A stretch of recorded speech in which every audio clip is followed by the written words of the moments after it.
Hello दोस्तों, आप सभी को नमस्कार। कैसे हैं आप सभी लोग। एक्सिस IAS यूट्यूब चैनल पे आप सभी का स्वागत है।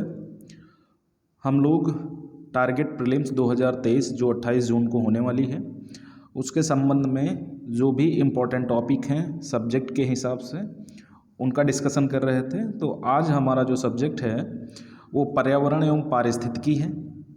ये जब से UPSC ने इंडियन फॉरेस्ट सर्विस का एग्ज़ाम IAS IPS और अदर सर्विसेज के साथ स्टार्ट किया है तब से करीब 18 से 22 क्वेश्चन के आसपास इस टॉपिक से क्वेश्चन पूछे जाते हैं, जिसमें 5 से 7 क्वेश्चन इजी टाइप के होते हैं और 5 क्वेश्चन के आसपास मॉडरेट और जनरली क्वेश्चन इसमें टफ कैटेगरी के पूछे जाते हैं। क्योंकि चाहे ह्यूमैनिटीज़ के बच्चे हों या साइंस के हों, इस सब्जेक्ट पे पकड़ काफ़ी कम होती है, जिसका सबसे बड़ा प्रॉब्लम ये है कि एक तो इसका टॉपिक जो भी इसके टॉपिक्स हैं उनका करंट इवेंट में ठीक ठाक मटेरियल नहीं मिल पाता और जनरली इसकी किताबें भी बहुत सारी हैं। तो चुनाव में भी ये हो जाता है कि कौन सी किताब का चुनाव करें जिससे हमें ज़्यादा अच्छे अंक प्राप्त हों। और जनरली ये करंट और कंटेम्परेरी इशूज़ से क्वेश्चन पूछे जाते हैं। फिर भी कुछ ऐसे टॉपिक हैं जिनको हम अगर अंडरलाइन कर लें और उन्हीं की प्रिपरेशन करें तो आराम से 10 से 12 क्वेश्चन आराम से इसमें किए जा सकते हैं। जिस हिसाब से ट्रेंड है पिछले कुछ वर्षों का, उस हिसाब से पहले हम लोग सिलेबस को देख लेते हैं कि इसका एक्चुअल में सिलेबस क्या है। देन उसके बाद हम उन टॉपिक पे भी डिस्कशन करेंगे जो टॉपिक UPSC हर बार क्वेश्चन 10, 12, 15 क्वेश्चन उससे पूछे जा रहे हैं। तो सबसे पहले जो हमारा टॉपिक है जो सिलेबस के अकॉर्डिंग जो UPSC ने दिया है, पर्यावरण एवं पारिस्थितिकी के महत्वपूर्ण जो भी टर्म्स हैं, जो भी उनकी टर्मिनोलॉजीज़ हैं, उससे रिलेटेड जो सम्मेलन होते हैं, इकोलॉजी और इकोसिस्टम यानी जो पारिस्थितिकी है और पारिस्थितिकी तंत्र है, वो इकोसिस्टम से संबंधित जो रिलेटेड कार्य होते हैं, जो उसके प्रकार्य हैं, उनके संबंध में, इकोसिस्टम में पदार्थों का जो संचरण होता है उनके संबंध में, ठीक है, ये भी हमारे टॉपिक का हिस्सा है। एडॉप्टेशन, अनुकूलन, चाहे COP27 हो या COP15 हो या जो भी पहल होती है, उसमें सबसे बड़ा प्रॉब्लम है कि एडॉप्टेशन यानी अनुकूलन एजेंडा जो है हमारा, उसको कैसे डेवलप किया जाए। कार्बन CO2 का एमिशन लगातार बढ़ रहा है। अगर कोई देश कम करना चाहे तो अदर देश क्या करते हैं, CO2 का एमिशन ज़्यादा करते हैं और वो जो भी समझौते करार हैं उनका पालन नहीं करते, है ना। तो उसी प्रकार पॉल्यूशन, प्रदूषण भी ज्वलन टॉपिक है। हर बार 2 से 3 क्वेश्चन इससे पूछे गए हैं। ओजोन क्षरण हो रहा है, अभी हाल ही में जो एक रिपोर्ट आई है उसके आधार पर अम्लीकरण, ठीक है, एनवायरनमेंट इम्पैक्ट असेसमेंट जो पर्यावरण प्रभाव आकलन होता है, ठीक है, उसके वो है आपके टॉपिक में। फिर अगला जो टॉपिक आता है बायोडाइवर्सिटी का, यहाँ से बड़े क्वेश्चन पूछे जाते हैं। भारत में जैव विविधता की क्या स्थिति है, जैव विविधता के संरक्षण और उपाय क्या हो सकते हैं, है ना। तो जनरली जब मेंस में हमसे क्वेश्चन पुटअप किया जाता है तो संरक्षण, उपाय, है ना, उसके जो की फैक्ट्स हैं उनके संबंध में क्वेश्चन पुटअप किए जाते हैं। जलवायु परिवर्तन से जुड़े मुद्दे हैं। अब जलवायु परिवर्तन से देखो, जलवायु परिवर्तन दो तरह, एक तो प्राकृतिक कारण होते हैं, एक मानव जनित कारण होते हैं। तो जो भी प्राकृतिक कारण हैं जिन पे हम एबल हैं उनको कम कर सकते हैं, उनके संबंध में सतत कृषि क्या होती है यानी सस्टेनेबल जो एग्रीकल्चर है, ठीक है, एग्रीकल्चर के माध्यम से पॉल्यूशन होता है। अभी पराली वगैरह जलाने से जो है ज़्यादा प्रदूषण होता है, दिल्ली जैसे शहर बड़े प्रदूषित हो जाते हैं और PM5 के स्तर से ऊपर निकल जाते हैं और वहाँ की हवा।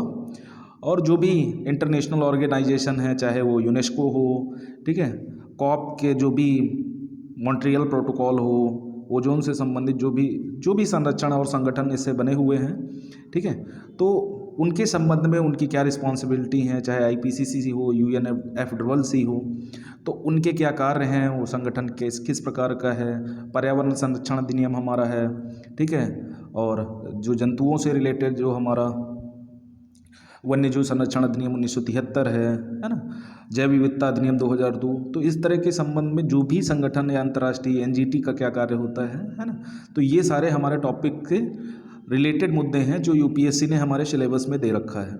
उसके बाद आते हैं जो प्री अगर ओरिएंटेड जो हमारा कोर एरिया है, मोस्ट इम्पॉर्टेंट जो क्वेश्चन पूछे जाते हैं करीब 12 से 15, मैं ये नहीं कहता कि नहीं 100% इन्हीं एरियाज से क्वेश्चन पूछे जाते हैं, वो भी आपके सिलेबस में है, आपको वहाँ भी प्रिपरेशन करना है।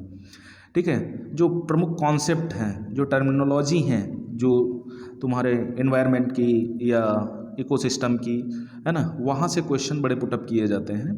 तो ये याद रखना, जब भी कोई टॉपिक पढ़ रहे हो, चाहे वो ओजोन डिप्लीकेशन से रिलेटेड हो, है ना, अम्लीकरण से रिलेटेड हो, बायोडाइवर्सिटी हो, जैव विविधता से जुड़ा मुद्दा हो, तो इन टर्मिनोलॉजी पर विशेष ध्यान देना। यहाँ से भी क्वेश्चन बनने की संभावना बहुत ज़्यादा होती है, और इसके लिए मैं आपको सजेस्ट करूँगा जो एनवायरनमेंट की एनसीईआरटी होती है वो ज़्यादा बेस्ट रहेगी, क्योंकि इसके लिए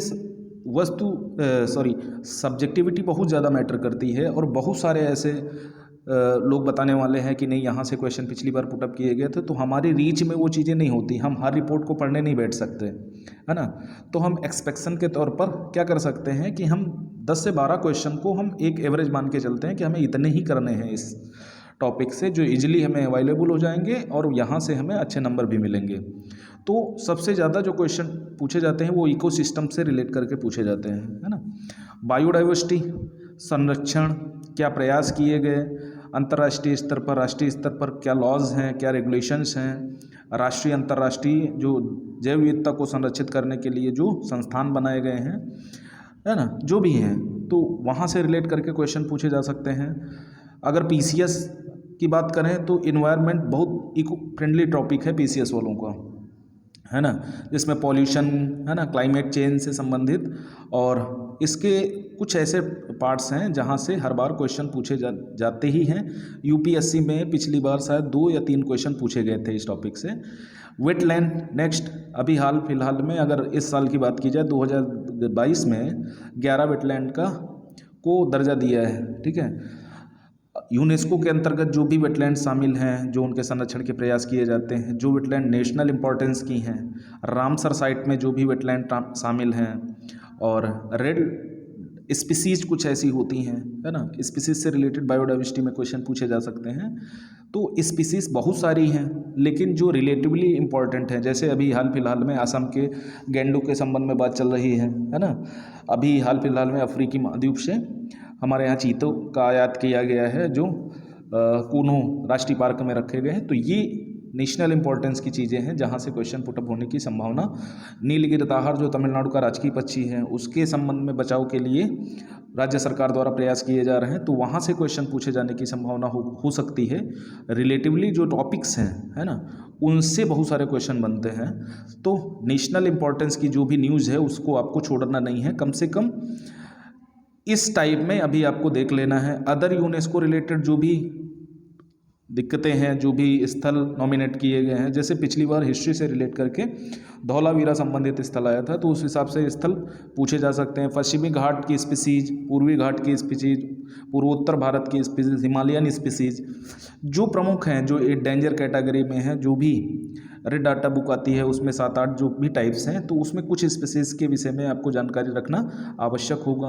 और वेटलैंड जो भी उत्तर प्रदेश की, जम्मू कश्मीर की, तमिलनाडु की कुछ वेटलैंड को रामसर साइट में शामिल किया गया है, तो उन वेटलैंड्स को आपको देखना है, उनके नाम जो स्पेस ओरिएंटेड हैं, स्पेस वहाँ क्या है, कौन से राज्यों को टच करती है, कौन सी नदी के आसपास है, तो ये सारी चीज़ें ही आपको कवर करनी है।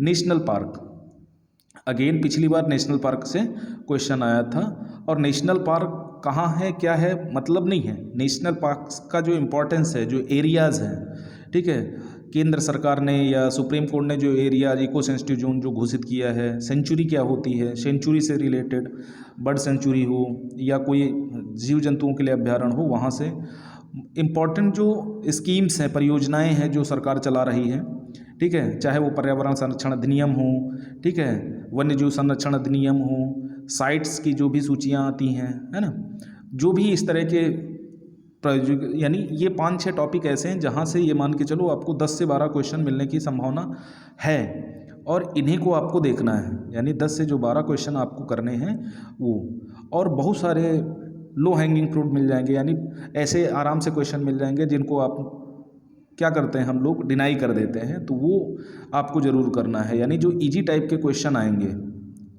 चाहे 2 आएँ, 5 आएँ, 6 आएँ, है ना, उनको ज़रूर करना है, उनको नहीं छोड़ना। अगर उनको छोड़ा तो आपका गया। ओके, तो ये सारी चीज़ें आप देखेंगे।